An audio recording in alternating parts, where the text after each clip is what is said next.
Hello, everybody. Welcome to the Week 12 of an edition of a good football show, Fantasy Kickoff, served by Applebee's. I'm your host, Patrick Daugherty. I'm just happy to still be with you after having 3 different Thanksgivings.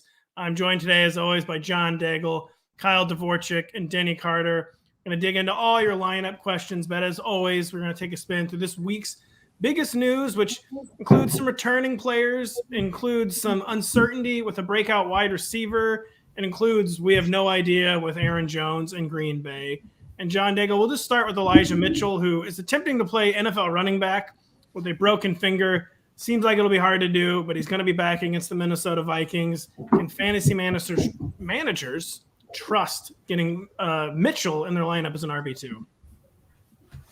Kyle Shanahan said before the weekend that if Mitchell can go, he will fully go. And so we know it's not a soft tissue injury, no legs, nothing serious like that. So I would imagine it's actually closer to his 27-10 workload over Jeff Wilson that we saw before Mitchell got injured that we get today. So I actually still believe Mitchell is a low-end RB2 in this terrific matchup that I expect to go over. Yeah, I've got him ranked like RB 15, 16, maybe like the slightest of hedges. I mean, that's not even really a hedge if I'm ranking a guy as a high-end RB2. But, you know, if he had been fully healthy, it probably would have been a little higher. But I totally agree with you. You can get him back in there as a high-end RB2, a guy who should see a lot of work. Kyle, I feel less certain of what to do with Elijah Moore. He's coming off a monster game. He's got a good variable, and Corey Davis is out of the lineup today. He's got an unknown variable in Zach Wilson, who he never really displayed any chemistry with, is back under center for the Jets. How confident can we be in Elijah Moore? I keep saying, I want to switch the Elijahs up real bad. How confident can we be in Elijah Moore for Week 12? I don't see how you could be confident with Zach Wilson under center. Let me just read you off his yards per target in Zach Wilson starts. 2.17, that would ultimately be almost a good game. A 0 because he didn't catch any passes in the game before that. 3.67 for his standards, not bad for the NFL. Terrible. 5.88 was his high, and then negative 0.75. He was just one like it didn't look like the two were on the same page. I think his usage got better throughout the season, and that just coincided, randomly with Zach Wilson not playing. But also his quarterback play got better. Obviously, that's why in the games preceding those, 11. 10, 12.8, and 7 was his worst in the 4 games where Zach Wilson didn't finish. I mean, it's very obvious that Zach Wilson is bad for this offense and just not good right now. And that's okay. Like for the Jets franchise, you don't need him to be good today. You don't need him to be good this year, just eventually. But for Elijah Moore's fantasy outlook, you are just banking on the fact that Corey Davis is out and he gets 8, 9 targets, and he might need 10, 11, 12 to actually get there, given how inefficient he's been, specifically with Zach Wilson. I can't see how you're doing anything more than like wide receiver 4 or 5, just because of the state of the offense it's the worst in the league when Zach Wilson was under center. That's not what the folks wanted to hear, Kyle. We're Sorry, hoping that he's taking a step forward, irregardless. People claim irregardless isn't a word of his quarterback. And Elijah, we're all thinking of you. I'm not going to say which Elijah. Denny, Aaron Jones. We have no idea if he's going to play. It's a late kickoff. If you got to make a decision right now, or like it's now or never for getting Aaron Jones in your lineup, what are you doing? Right. So the report is that there is some optimism that Aaron Jones, who has that knee injury from a couple weeks ago, will play today against the Rams. So even if he can play, he's certainly not going to be full on. He's not going to have the full workload that we're used to him seeing, or at least we got used to before AJ Dillon emerged. He's almost certainly going to be limited. AJ Dillon last week had 18 opportunities in terrible game script. Opportunities meaning targets plus carries, led the team in that category. So I actually feel okay about like plugging in Dillon. It's an RB2 or in your flex spot. And just running with it. Best case scenario for AJ Dillon managers is that Jones is declared inactive. And then worst case is that Jones comes in and plays a little bit here and there. So I feel okay about Dillon. So you think Aaron Jones is just a bit player if he comes back today? Do we all agree with that or no? I think I think they would probably use him. I have him ranked. I have him ranked as if he's playing, and I have him ranked how the role I think he plays is, which is I think the back end of the RB1, because you are mostly playing Aaron Jones because he scores a ton of touchdowns because he play. I mean, there are a lot of reasons to play Aaron Jones, but the best one is that you play on Green Bay, you find yourself near the red zone, near the end zone a lot. So I have him ranked as if that's kind of his upside, which is still like low end RB1 in that 12, 13, 14 range, high end RB2. But I have Dylan ranked higher than I normally would if it were week 5 or whatever, earlier in the season. So I have confidence that Aaron Jones is startable if he gets the start, but not the usual Aaron Jones. I think BitPlayer may be underselling him a little bit, though. I feel closer to Kyle's take than Denny's take, but that just kind of underscores what a ridiculously uncertain situation it is. And kind of one of those deals where you just got to trust your own gut. And no one, this is no way of knowing. Yeah, no one knows. Like, I'm saying one thing, but like it completely could flop Denny's way. And is there like a 50-50 chance that happens? Yeah, I am marginally more confident in my take than Denny's, which is saying very little, right? All I know is that Denny better give the right take to the lawyers. That's all. I mean, stakes are higher for Denny for this kind of stuff. With the Packers bye week next week too, I still I've never believed he's going to play. I kind of still don't think he's going to play. Right. So we get a third 3 take. This is good stuff. Yeah, I find it really almost unbelievable that they're gonna force Aaron Jones out there when they don't have to. Like it doesn't matter. What I would say about NFL teams is they almost never take the extra week. They just it seems we're like, why would you not do this? Because it really does make all the sense in the world. NFL teams are like, what if though it doesn't? Mm-hmm. And we just do the thing that doesn't really make sense and get him more hurt. This is an important game for them too. Like this could decide the fate of the NFC. And like I agree that coaches should totally be way more liberal with like, dude, let's put this guy on IR and give him the full 3 weeks. Let's give him a week now, the bye, and then maybe even a week after the bye. And they never do because coaches always have this like heightened sense of the importance of every game.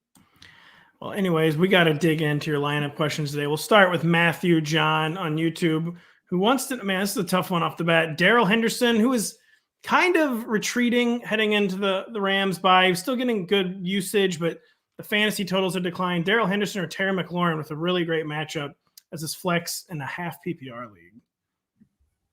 Did you throw that to one of us? I threw it to Daigle. I said the words John Daigle, I think, at some point. Okay. No, I didn't hear it either. No one heard it. Strange. It's strange how that works, that none of us heard the thing you obviously said. I think I would still, that's tough. What are you saying, Denny? That's tough. I don't, I want to say McLaurin, but here's the thing. His floor and ceiling could be destroyed if Washington does what it wants to do and plays keep away from Seattle for 4 quarters like they've done over the past couple weeks. Although McLaurin did have a nice week. I guess, I don't know. Go ahead. Sorry, I didn't mean to take the question. No, you're good. I need someone to take it. I would take McLaurin as well. Henderson's usage, I don't think he actually was flopping going into the bye. He was injured in 3 consecutive games, and that's why the touches are a little skewed. Sonny Michel, they weren't really using him. Henderson just came off the field for either a blowout or injury in all 3 games. So I'll still take McLaurin, but it would not shock me at all if Henderson had 24 touches. But again, we just don't know with the report of Matthew Stafford apparently dealing with 7 different injuries as well. Yeah, the Rams are going to be a really fascinating team coming off bye. Just lots of resets there. Stafford is really struggling heading into the bye. Darrell, like we were just talking about, Odell Beckham, no clue what to expect. So in a really tough pass defense matchup for the Rams, a really fascinating team to see today. Kyle, this is a really interesting one. It's how do you compare Mike Gesicki and Kenny Golladay? But you got to do it. Joe Judge was kind of squeaky wheel talking Kenny Golladay via an NFL Network source today. Who are you feeling for Daniel's flex? I think I'm just going to take Mike Gesicki, and I am generally a proponent of the tight ends are all else being equal. If you're talking between a tight end and wide receiver, the wide receiver probably has a higher ceiling without giving up much floor, because wide receivers play a more high volatile, more high upside role, essentially. Mike Gesicki mostly just plays wide receiver, though. I think 4 out of 5 snaps of his come either lined up in the slot or out wide, as he's a wide receiver. And as far as air yards go, he's top 3, I believe, in air yards among tight ends. He just plays a wide receiver role. So for that reason, if this was, Dan Arnold or Logan Thomas, who I think like arguably have some flex value still. I would say take the upside with Kenny Golladay, but I actually don't think you give up that much upside by taking Gesicki, but you probably get a pretty considerable floor bump from it. So I'll take Gesicki. Kyle, what you just described is Mike Gesicki is who we were promised Kyle Pitts would be, and I just got a little teary-eyed. Well, Kyle Pitts is also playing wide receiver, so he has that going for him. This is the second show I've thought about trying to make myself cry on command as a bit, but I don't think I can do it. Please don't. It'd be so uncomfortable. No. I'd love to see it. The thing is, I think it would be incredible to just us all sit here in silence as Pat cries about his Kyle Pitts best ball share. He's like, he's a 5th round pick. Do you know what I gave up? I'm going to figure this out live on air at some point if I can cry on command. Denny, we got a quarterback streamer question for Jerry. Joe Burrow, Russell Wilson, who I honestly am keeping the low end QB1 faith this week, or stream Taylor Heineke. This is a tough decision for Jerry. It's not. I don't think it's Heineke. I know that the Steelers got a little bit healthier on defense this week, but they're still missing Joe Hayden. They're now missing their nose tackle, which I know that doesn't particularly affect quarterback as much as it might running back. But I lean Burrow, and what I hope maybe will be something of a back and forth affair between the Bengals and Steelers.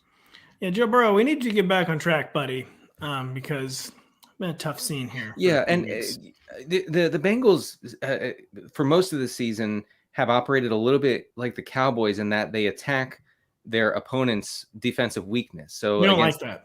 Again, no, it's terrible for us. But against the Raiders last week, they established the run, like it was 1981, and Mixon had a huge game.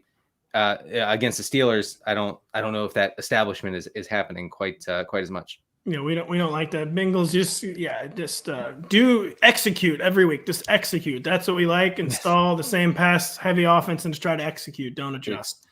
Daigle Scott has got a pretty interesting question here. The two Moores, Elijah and DJ, or T. Higgins, who he's becoming loosey with the football. Like, it's the T. Higgins week this week. Everyone knows it, folks. Oh God. Okay, it sounds like it's not T. Higgins for you. Which Moore is it then, John? I will still take TJ Moore.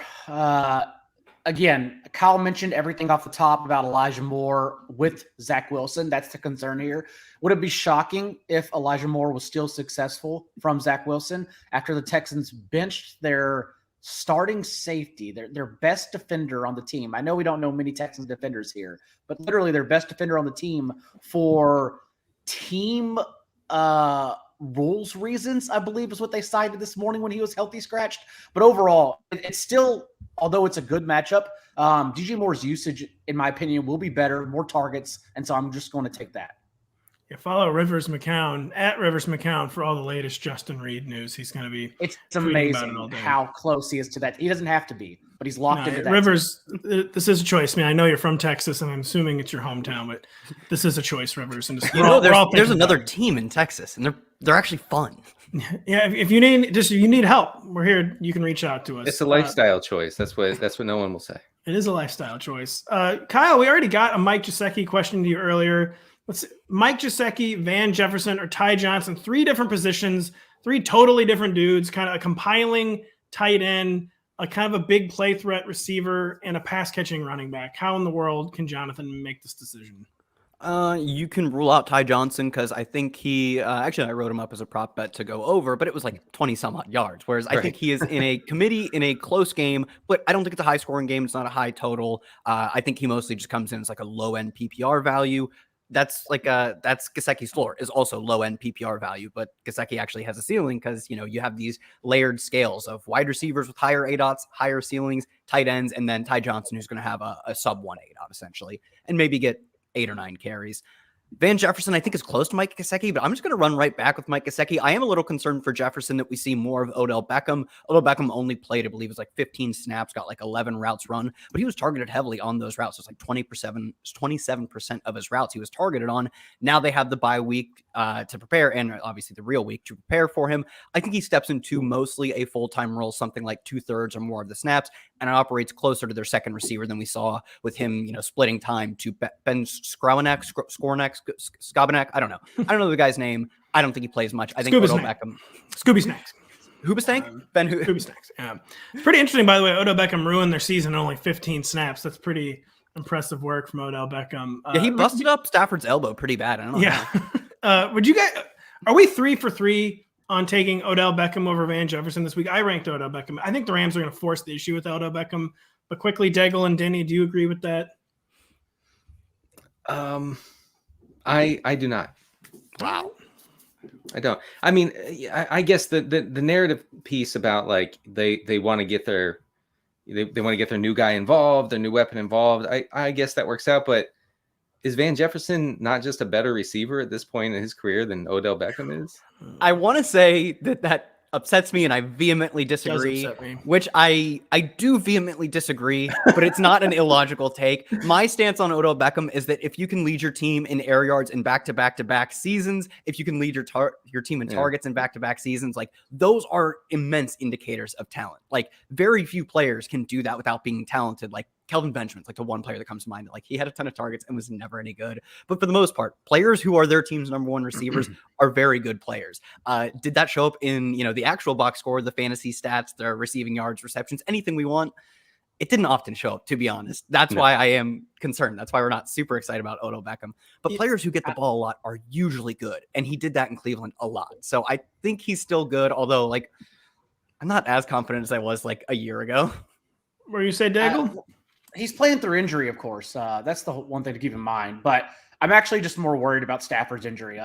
It just wasn't, him dealing with an injury this week. Stafford has been bad, awful, 2 games in a row now. And so I just don't know what we're going to see today. Like, if he was bad again, you would not be shocked at all. And we can just attribute that performance to injuries.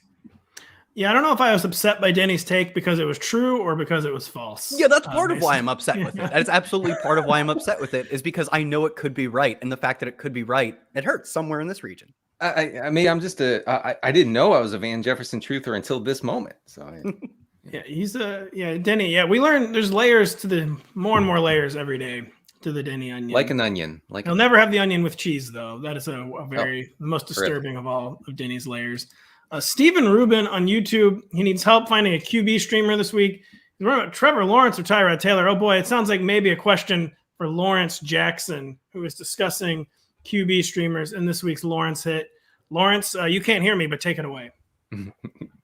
Patrick Mahomes and Kyler Murray on a bye. Check out these solid quarterback streamers for Week 12. Trevor Lawrence versus the Atlanta Falcons. Very forgettable season the rookie having at quarterback. 8 touchdown passes and 9 interceptions. He ain't thrown for a touchdown pass and or over 200 yards since Week 8. But hold up, though. Falcons is the second worst team against quarterbacks in fantasy. They haven't held a quarterback under 200 passing yards since Week 8. 2 of the last 3 quarterbacks they face have had at least 2 touchdown passes. Get Trevor Lawrence in there if you're in quarterback trouble, especially in Superflex League. Tyrod Taylor faces a Jets defense that's the 10th worst against quarterbacks in fantasy. He has given you good games this year, and you know the rushing upside is there. Pretty boy Jimmy G versus the Minnesota Vikings, baby. QB 7 over the last 3 weeks now, and going up against a Vikings defense that is the 5th worst against quarterbacks in fantasy this season. Over under 48.5. Kirk Cousins on the other side. Know what this game could be like. Lord, don't lose.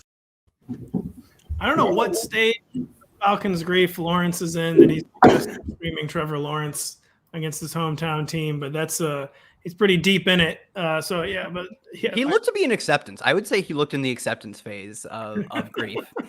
He was, and I'm streaming Jimmy Garoppolo today, and really during the Lawrence video, I was like, I should probably while the show's going, see if I can find a better streamer than Jimmy Garoppolo. But it seemed like a good idea at the time when I was putting in fab bids earlier this week. But good stuff as always from Lawrence. Jeff Rogers, Denny, I'm throwing this one to you. Laviska Shenault or Marquez Valdez-Scantling in PPR. Laviska, I mean, this has got to be it, right? This is the week. It's just obvious. The Jaguars have lost every other offensive player. So Laviska's the last man standing. And so, yes, I think it is. So but I mean, lots of tackle eligible plays today for the Jaguars. It is good. Right. And it is good that Urban Meyer acknowledged Chenault's existence this week and said, he's one of our better players. We want to get him the ball. We want to hand him the ball. That's the quote. Is that really what he said? I like to hand the ball to the good players to make sure the ball gets in their hands. It was I'm paraphrasing, but that was it. So I think I think it's not. We talked about MBS on the preview video for this show, and basically it boils down to his week. Well, first of all, I didn't see, did what's his name, Lazard practice yesterday on Friday? Yeah, it doesn't matter. Who cares? On Friday. Mm-hmm. All right. I think he's playing. He was limited on Friday. I still don't know though if he's going to play. Truly questionable. He's a tight end. It doesn't matter. Oh man, because MBS actually does look good if Lazard doesn't play. He does look good. Shoot. Jeff needs to know, Denny. He needs to know. I guess from a touch-based standpoint, it's probably Chenault. From a carries-based standpoint, you can bet on Chenault getting more carries than Marcus Valdes-Scantling. You can, for sure. You can. And against a really, really like bad Falcons defense, I guess I'll go with Chenault. But Alan Lazard, man, just commit to the bit one way or the other. First, stay in the lineup. And yeah, every time I see Alan Lazard's name, I just want to make the joke that he's a tight end because he essentially moves like a tight end. Denny, I think you should have gone with your first intuition there. I think Valdes-Scantling is just a significantly better play. Significantly. That's a tough scene. Daigle, Jennifer Moore, she's got 2 questions. Let's try to establish the Elijah Mitchell line here. Javonte Williams or Elijah Mitchell. And then 2, this is a tough one, Rashad Bateman or Odell Beckham. I have no idea which way you're going to go there. What should Jen do? Mitchell and Javonte are very, very close. I think it just comes down, honestly, to what narrative you're painting for yourself, which I can't help you with. I would take Mitchell personally because I believe he's going to be the workhorse upon returning. Again, not a serious injury, it's a finger injury. So I don't think they would have played him if they don't think he can do that as well. But Javonte, if you want to follow the narrative about coming out of the bye with more of a workload and transitioning to him as their workhorse, then by all means go with it. I would note the Broncos are without both their starting tackles today, so be very careful. But other than that, that's fine if you want to play Javonte. I don't think it's egregious. I would just play Elijah. And then I'll still take the ceiling of Beckham over Bateman, who I think is still trending more towards a possession receiver this year anyways, as opposed to being like a ceiling breaker, like wide receiver 2. Both tackles out of your bye, that feels like that's pretty tough to do, to have neither tackle coming out of your bye week. But it's an interesting trick from the Denver Broncos. Kyle, Andrew T wants to know, we got you posted the Matthew Stafford report this morning where, the ultimate same tweet where he listed every body part is hurting for him as a 33-year-old. So knowing that Matthew Stafford can barely get out of bed in the morning, would you pivot to Cam Newton or Russell Wilson or just go with Stafford? Yeah, it was very post-adult softball league thing. My elbows just. Kyle, Frank, you just have no idea how real that is. What you just said, you have truly no idea how real that is. I figured that might land home with the minimum of one of the people on this show, and the back. Oh man, I slid into home, and the back is tight. I still think he's been dealing with the back issue for a few weeks. Actually, there was a few weeks ago he just didn't practice all week, and then ended up playing. But as Daigle said, he's had his 2 worst performances has come in back-to-back games. But are you any more or less confident in him than Russell Wilson, who has looked just as bad since returning? No, I can't. I don't think you could be any less confident. Russell Wilson's looked bad, and the offense plays in a way that is completely unconducive to scoring fantasy points. I think if the pivot were to come, it would be to Cam Newton. And I think I'll take it. I mean, Packers, despite not having Jair Alexander, actually played really good defense this year. They're limiting opponents to some of the fewest passing yards per game in the entire league. Their opponents also don't get to run a lot of plays because they just play slow. So I'll say, pivot to Cam Newton. All right, that's faithful advice. And by the way, never, ever, ever, ever slide in softball. It seems like a good idea. No, it's truly never, ever. No, because you don't really know how to slide. That's the issue. No. Even if you're one of those people who shows up at the park, I almost said freaks. I mean, I'm sure there's some good reasons to do it. Freaks that shows up in the park with pants, just don't slide. Just don't slide in softball ever. Denny, this seems like your kind of people here. Deontay Foreman or Nick Westbrook kind. Zach needs to know who to flex. I have no idea. Maybe Deontay Foreman. Are we reading in this Deontay Foreman report from Sunday morning that he's going to be the guy? Well, the guy as in the primary ball handler in the backfield in a game where the Titans will probably see a lot of negative game script. I mean, that checks out. Yeah, I mean, I think I would go actually with Foreman because because of that role, because of the lack of options. And I'm not pinning Nick Westbrook Ekine as the unquestioned number one Titans receiver with A.J. Brown and Julio Jones out. I mean, Chester Rogers is still active, right? Like Chester Rogers can't see 10 targets today. So I would go for him.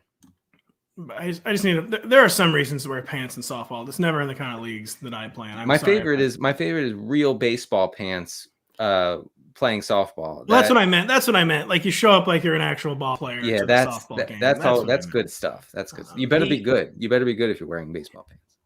And I agree with Denny. I'd go Deontay Foreman. And Zach says he's in a tough bind, so it's understandable in this situation.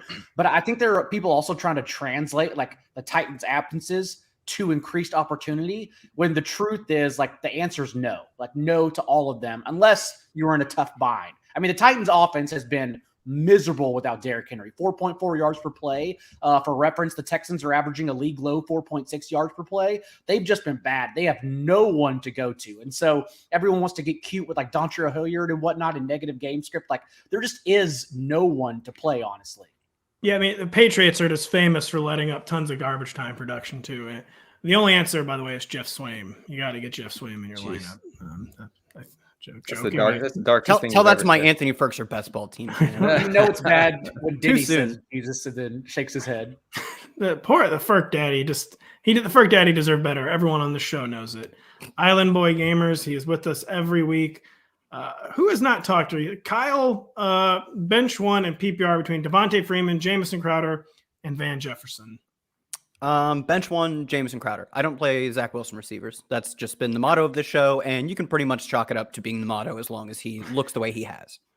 And we need more than that from Elijah Moore today, Kyle. I'm not really liking your Elijah Moore vibes. Talk about my best ball teams. My best ball teams certainly don't like the Elijah Moore hate. I have to spew on him. But I mean, Zach Wilson threw 4 touchdowns and I believe through 7 weeks. It was just truly atrocious. The offense couldn't do anything under him. It wasn't even a low ADOT high completion bad offense. They just couldn't get anything going. So if you don't have to play a Zach Wilson receiver, you probably shouldn't. And these options are perfectly fine. Even though I am bullish on Odell Beckham seeing a larger role, I still think Van Jefferson plays almost every down. I just think when you have a non-Ben Skronik receiver opposite you, it'll be a little harder to draw targets for him. I still think he's a perfectly fine, wide receiver 4-ish play, wide receiver 3-4 even. And Devonta Freeman out-carried Latavius Murray, I believe, 16-10 the last time they were on the field together. So it's more of confidence in these other two players. I think, James Crowder isn't the worst play in the world, but you have good enough options that you shouldn't be going to him. Daigle, we're going to answer this one for Sharam. By the way, I hope I'm pronouncing that right. And then we're going to launch into your manifesto. So use this as a launching pad for your manifesto for Sharam. Bench one and PPR between Kareem Hunt, a returning Kareem Hunt, Devontae Freeman, or Damian Harris, who's kind of locked in that 50-50 committee with Ramondre Stevenson, and both were on the injury report this week. I would bench. I think I'd bench. It comes down to Kareem Hunt or Devontae Freeman. The issue is that without Anthony Schwartz, Jarvis Landry seems like he's going to play. Donovan Peoples-Jones is questionable. They just really don't have any receivers. So I do wonder if they just thrust Kareem Hunt back out there for more catches as well. Kareem Hunt's ceiling is higher. Devontae Freeman's floor is higher. Let's go with that. Freeman's probably still the safer play, honestly. I don't know if I could personally get away from Kareem Hunt, though. As for my manifesto, very quickly, when you look at your lineups today, they are probably ugly. You probably don't want to play DFS when you're building lineups. They're like Denny's lineups every week. But remember that this slate entails that everyone's lineups are ugly. So get comfortable with it, because there's only one quarterback really to go up and pay for, and that's Tom Brady. And so you have to ask yourself then, what is everyone else doing? Are they seeing that and paying for Tom Brady? Or is everyone then trying to get cute at quarterback? And if so, we know they're probably going to go Garoppolo, but there are numerous options you can go and get ugly with to save yourself, in particular on DraftKings. I think you could go Matt Ryan. I think Trevor Lawrence isn't the worst argument. I think Jimmy Garoppolo, like I said, is where everyone's going. I think Tyrod Taylor and even Zach Wilson is possible. It's not even that they're good plays. It's literally just because they save you salary in order to get to the ceiling breakers, and that's what allows you to afford Evans, Chris Godwin, Jonathan Taylor, or Justin Jefferson. Seems like he's going to come in under rostered again, even though we love that total. Any of the 49ers players, including Elijah Mitchell. And so just remember that this theme of this slate in particular is that Everyone is playing an ugly quarterback, and that's okay. So as long as you remember that, then just hoping for the best with your ugly quarterback is where I would go. Also, we've done this twice already this year where we know Chris Godwin is going to be more roster than Mike Evans. Just play the other one. No one can tell you with any definitive assurance that Mike Evans is going to be outperformed by Chris Godwin. Don't care. Just play the one we know is going to come in 20% less rostered every time.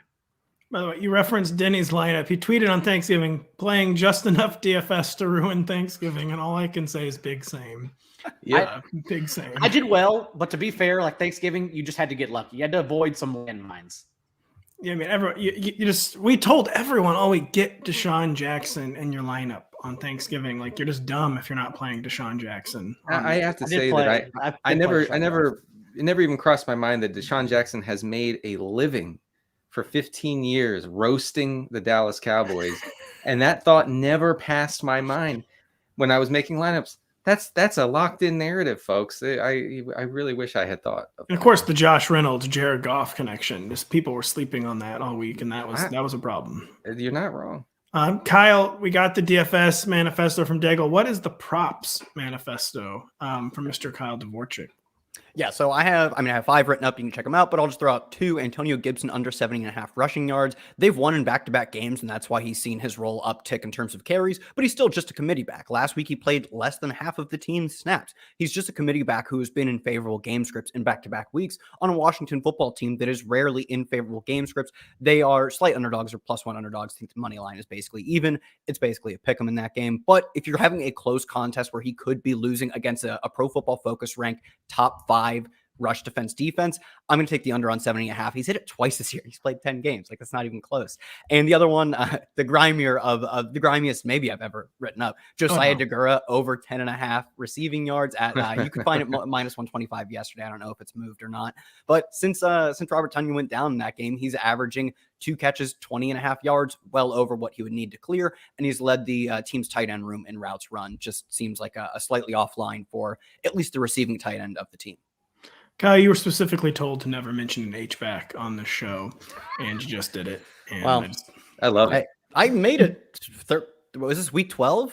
That's a good point. That's a good point. The line was 7.5 on me not mentioning an H-back. 7.5 weeks. So we always knew it. You're just dying to talk about H-backs in fantasy. I know that's every week you're just begging me. So I'm glad you finally got it out of your system. Denny, this is an interesting one. Darrell Henderson, we talked about some of the hangups for him, or Saquon Barkley. Kind of like on the doomed mission New York Giants today, had a really bad week 11 return. What are you thinking for David? Yeah, but the underlying usage for Saquon was still fine, and whatever usage he didn't see was likely due to game script and kind of the blowout game script, and him coming back after missing so many weeks, 4 or 5 weeks, whatever it was. I feel fine about Saquon's usage, and without Tony and Shepard, I think we can expect some of those short targets to be vacuumed up by Barkley in this one, half PPR, so it's not full PPR. But I think Saquon is the play here over Henderson. I do too. Which Saquon, please, man, on a limb. And, one time, can we get a one-time league or two? It's kind of messing around, planting. What's the worst this pick could end up? And boy, you've been showing me. Dylan Lasagna, John Daigle. He wants to know Brandon Ayuk, who's finally been coming on as Deebo Samuel, kind of goes into this Curtis Samuel slasher role, or Rashad Bateman is the wide receiver 2 in a PPR league. It's definitely Brandon Ayuk. We have nothing to worry about Brandon Ayuk. As I said in the recap show last week, if he doesn't get there, if he doesn't perform well, it's not because of his usage. He's led the team in routes run the last month. He is no longer in any type of doghouse. It would just be like another performance where a very good receiver fails. And that's okay because the usage is still very elite. So we are absolutely playing Ayuk every single week. And it's also a game where the 49ers might finally have to pass a little more after going, full Eagles the past few weeks, 40, 50 rushing attempts. This could be kind of a track meet with the Vikings today. Yeah, Vikings missing Michael Pierce and Everson Griffin up the middle. Just 4 huge injuries in their front 7 to note. That's why I still like their running game a lot. It sets up really well for them to do what they want to do from the very beginning. I don't want to hear that. I want them to have to pass. But no, actually I want them to run. Kyle, Ritesh needs to know. Cordero Patterson, a name we have not heard much today, but are we just plugging in Cordero as if he's like the Cordero he was before his injury, a high-end RB2? Are we hedging his return, trying to play through an ankle injury, something that's always at risk of re-injury, and going with Devontae Smith in a PPR league?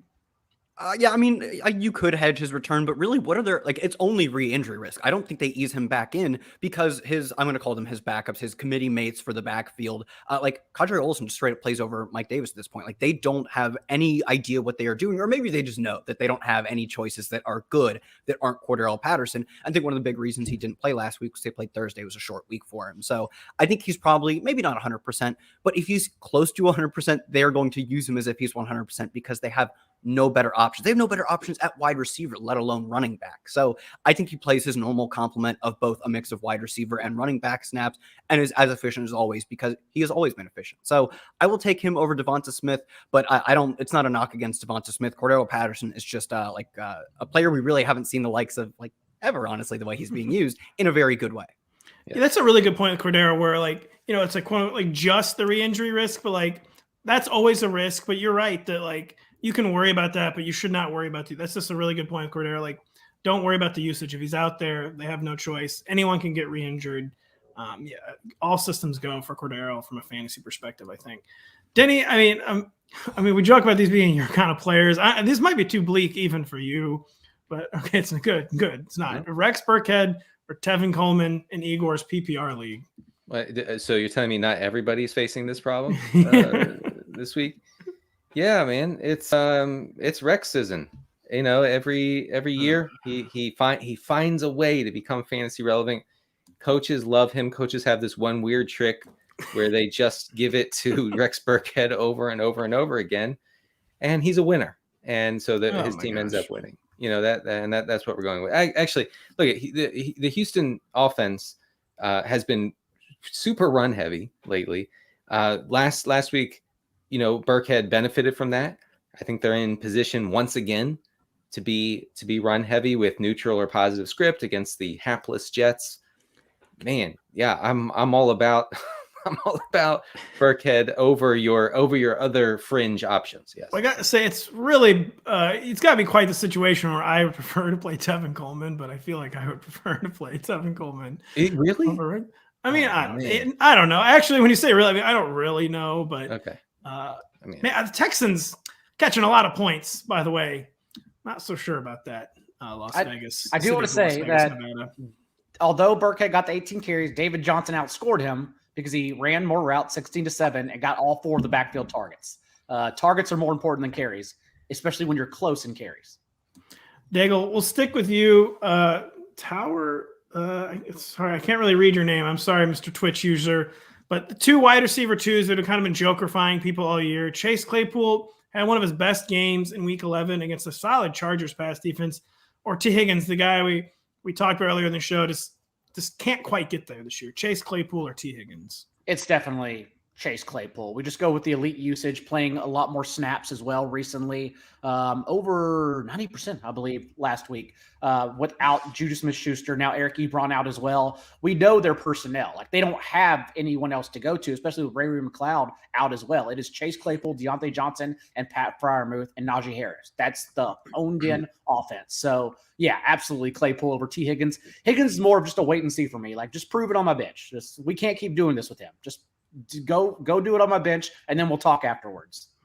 Yeah, T, when you're ready to start over Josh Reynolds, just let us know. All right? Just let us know, man. Eat your greens on Twitch, Kyle. I gave Denny the last kind of sicko RB one. Let's get your sicko RB take between J.D. McKissic, Deontay Foreman, and Rex Burkhead. Can we immediately eliminate Rex Burkhead from this one, hopefully? I don't think it's that obvious of an elimination. I will take J.D. McKissic. I'll take him over both of them. It wasn't that hard of a decision. But Rex Burkhead versus Deontay Foreman, we're talking about terrible offenses where we still see committees formed. And both of these running backs are the running backs I would expect to get the carries, which, as Daigle pointed out, they are way less valuable than the targets that their teammates, Dontrell Hilliard and David Johnson, respectively, will see. So because of that, I will take the player who actually gets the valuable touches. The J.D. McKissic targets are worth so much more than the Foreman carries on a team, as Daigle said, 4.4 yards per play. They are awful at the state they are now. And those were games with A.J. Brown. And, I don't need to tell you the Texans offense also not good. So Washington, not a good offense, but not like a crime against football. And the targets they're giving to McKissick are more valuable than they're probably twice as valuable as a Foreman carry or a Burkhead carry. Dude, they might be like 4 times as valuable. What is Burkhead going to run at? 2.7 yards a carry. I'll take McKissick because he actually does something we want for fantasy, and it's like get valuable touches.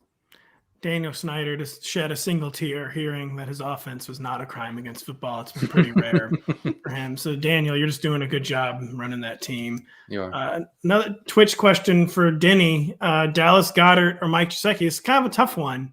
Dallas Goedert's a guy where I feel like he keeps getting the yards, but it's not like 3 or 4 catches, 4 or 5 targets every week. Feels like he can maybe be a bottom falls out guy, but Mike Gesicki is already a bottom falls out guy. So what do you think, Denny? So as we all know, the Eagles are by far the run heaviest team in the league over the past 4 or 5 weeks now.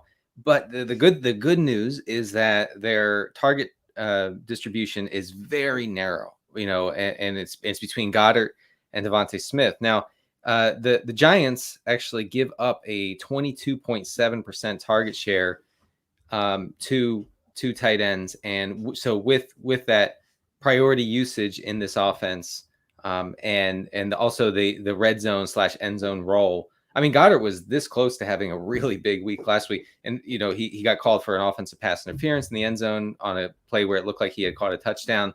Unlucky on at least one more play, so I would go with Goddard here. I just realized I did that game and I forgot to put that in his blurb that he had that touchdown call That's back. a shame. That's a gosh darn shame.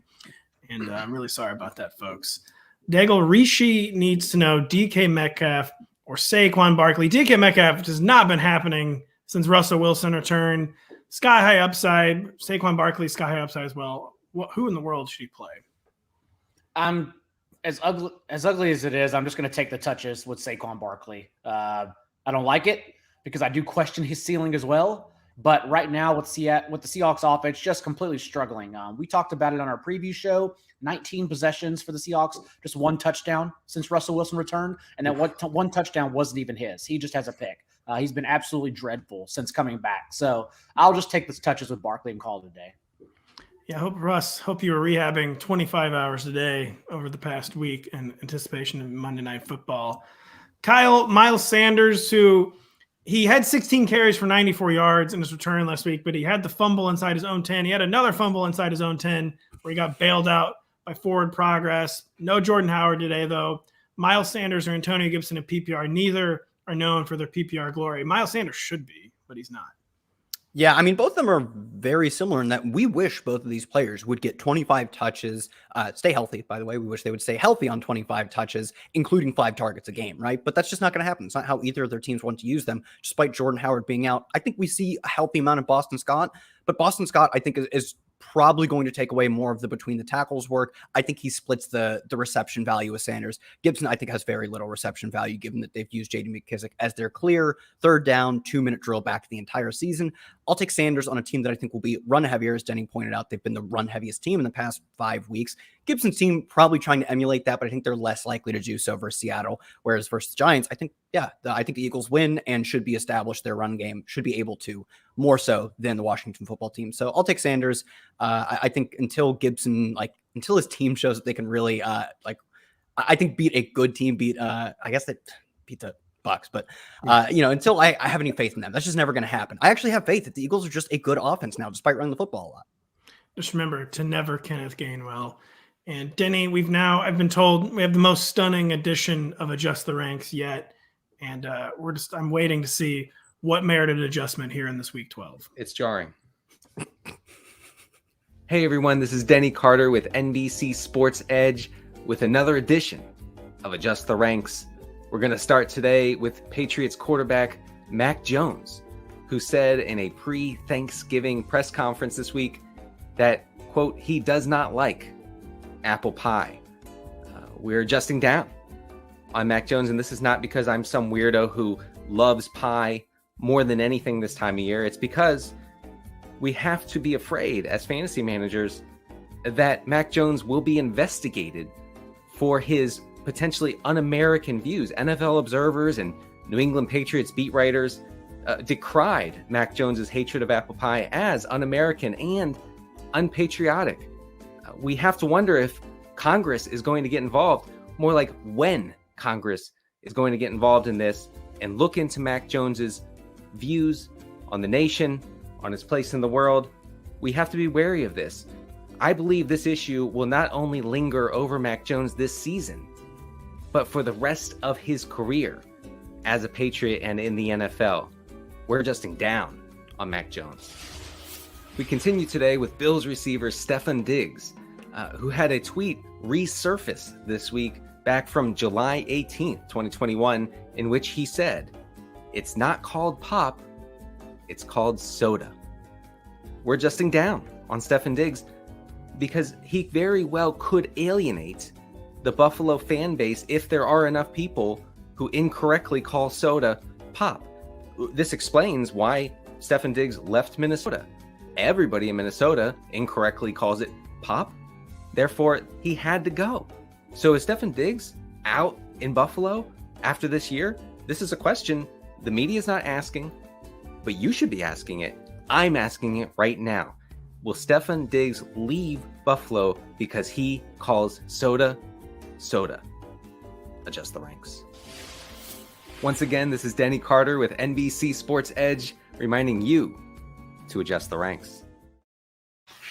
Yeah, it's soda, folks. I don't know what else to tell you. It's not Coke. It's not pop. It's soda. No. Soda. And yeah, Mac Jones, I mean, I don't even, what countries do you think this is?